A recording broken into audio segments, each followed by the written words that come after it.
our channel K Knowledge G gives V Victory, KGV Educational Channel for Success. ఈ video మీకు నచ్చినట్లయితే మా ఛానల్ని సబ్స్క్రైబ్ చేయండి, షేర్ చేయండి, లైక్ చేయండి. Hi guys, hour KGV education ఛానల్కి స్వాగతం. డైలీ కరెంట్ అఫైర్స్లో భాగంగా ఏప్రిల్ 30వ తేదీకి సంబంధించినటువంటి కరెంట్ అఫైర్స్ గురించి డిస్కస్ చేద్దాం. మొదటి ప్రశ్న, global report on food crisis ప్రకారం తీవ్రమైన ఆహార సంక్షోభం ఎదుర్కొంటున్న వారిలో 80% మంది ప్రజలు ఏ ప్రాంతంలో ఉన్నారు? ఆన్సర్, గాజా ప్రాంతంలో. నోట్, ప్రపంచంలో తీవ్రమైన ఆకలితో బాధపడుతున్న మొదటి 10 దేశాలు: 1 democratic republic of Congo, 2 Nigeria, 3 Sudan, 4 Afghanistan, 5 Ethiopia 6 Yemen, 7 Syria, 8 Bangladesh, 9 Pakistan, 10 Myanmar. రెండవ ప్రశ్న, wrestling federation of India athletics commission chairman ఎవరు? Wrestling federation of India athletics commission చైర్మన్గా ఎవరు ఎన్నికయ్యారు? ఆన్సర్, నర్సింగ్ పంచమ్ యాదవ్. ఈయన భారత మాజీ రెజ్లర్. మూడవ ప్రశ్న, ప్రపంచ వాతావరణ సంస్థ ప్రకారం 2023లో ప్రపంచంలోనే అత్యంత విపత్తు సంభవించే ప్రాంతం ఏది? ఆన్సర్, ఆసియా ఖండం. నాలుగవ ప్రశ్న, ఇటీవల అంతరిక్ష కేంద్రంలోకి 3 వ్యోమగాములను పంపించిన దేశం ఏది? Answer, China. ఐదవ ప్రశ్న, ఆల్ ఇండియా మేనేజ్మెంట్ అసోసియేషన్ వారు 2023-24 ఆర్థిక సంవత్సరానికి గాను out standing public sector under taking of the year అవార్డును ఎవరికి ప్రదానం చేశారు?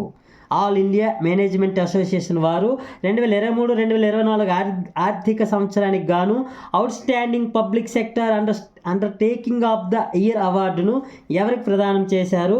Answer, Hindustan aeronautics limited HAL, Hindustan aeronautics limited HAL సంస్థకు ఈ అవార్డును ప్రదానం చేశారు. HAL యొక్క ప్రధాన కార్యాలయం బెంగళూరులో, కర్ణాటక రాష్ట్రంలో ఉంది. ఆరవ ప్రశ్న, ICC T20 మహిళల వరల్డ్ కప్ క్వాలిఫైర్స్కు బ్రాండ్ అంబాసిడర్గా ఎవరు నియమితులయ్యారు? ICC T20 మహిళల వరల్డ్ కప్ క్వాలిఫైర్స్కు బ్రాండ్ అంబాసిడర్గా ఎవరు నియమితులయ్యారు? ఆన్సర్, సనా మీర్, పాకిస్తాన్.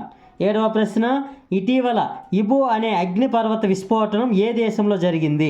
ఇటీవల ఇబో అనే అగ్నిపర్వతం విస్ఫోటనం ఏ దేశంలో జరిగింది? Answer, Indonesia. వివరణ, ఇటీవల ఒకే రోజు 5 సార్లు విస్ఫోటనం చెందిన మౌంట్ రుబాంగ్ అనే అగ్నిపర్వతం కూడా ఇండోనేషియా దేశంలోనే ఉంది. ఎనిమిదవ ప్రశ్న, ఇండియన్ న్యూక్లియర్ టైటాన్స్ పుస్తకానికి సంపాదకత్వం వహించిన వారు ఎవరు? ఇండియన్ న్యూక్లియర్ టైటాన్స్ పుస్తకానికి సంపాదకత్వం వహించిన వారు ఎవరు? ఆన్సర్, సౌమ్య అవస్థి మరియు శ్రవణ బారువా. వివరణ, ఇండియాస్ న్యూక్లియర్ టైటాన్స్ అనే పుస్తకం హోమీ బాబా, విక్రమ్ సారాభాయి, అబ్దుల్ కలాం, కె సుబ్రహ్మణ్యం లాంటి ప్రముఖుల యొక్క వారు పోషించిన పాత్రలు, వారి యొక్క కీలక పాత్రల గురించి హైలైట్ చేస్తూ భారతదేశం అణురాజ్యంగా ఏ విధంగా పరిణామం చెందిందో అన్న విషయాల్ని వివరిస్తుంది. 9వ ప్రశ్న, ద యూనివర్సెస్ మైండ్ సెట్ పుస్తక రచయిత ఎవరు? ద యూనివర్సెస్ మైండ్ సెట్ పుస్తక రచయిత ఎవరు? Answer, Sen Watson. 10వ ప్రశ్న, ఇటీవల ఏ దేశ పార్లమెంట్ స్వలింగ సంపర్కాన్ని నేరంగా పరిగణించే చట్టాన్ని ఆమోదించింది? Answer, Iran parliament. 11వ ప్రశ్న, చంద్రుడి దక్షిణ ధ్రువంపై 2035 సంవత్సరం నాటికి అంతరిక్ష పరిశోధన కేంద్రం ఏర్పాటు చేస్తామని ఏ దేశం ప్రకటించింది? ఆన్సర్, చైనా దేశం. ఓకే గైస్, ఈరోజు సంబంధించినటువంటి కరెంట్ అఫైర్స్ డిస్కస్ చేసుకున్నాం. ఈ వీడియో మీకు నచ్చినట్లయితే వెంటనే లైక్ చేయండి, అందరికి షేర్ చేయండి. Hour KGV education channel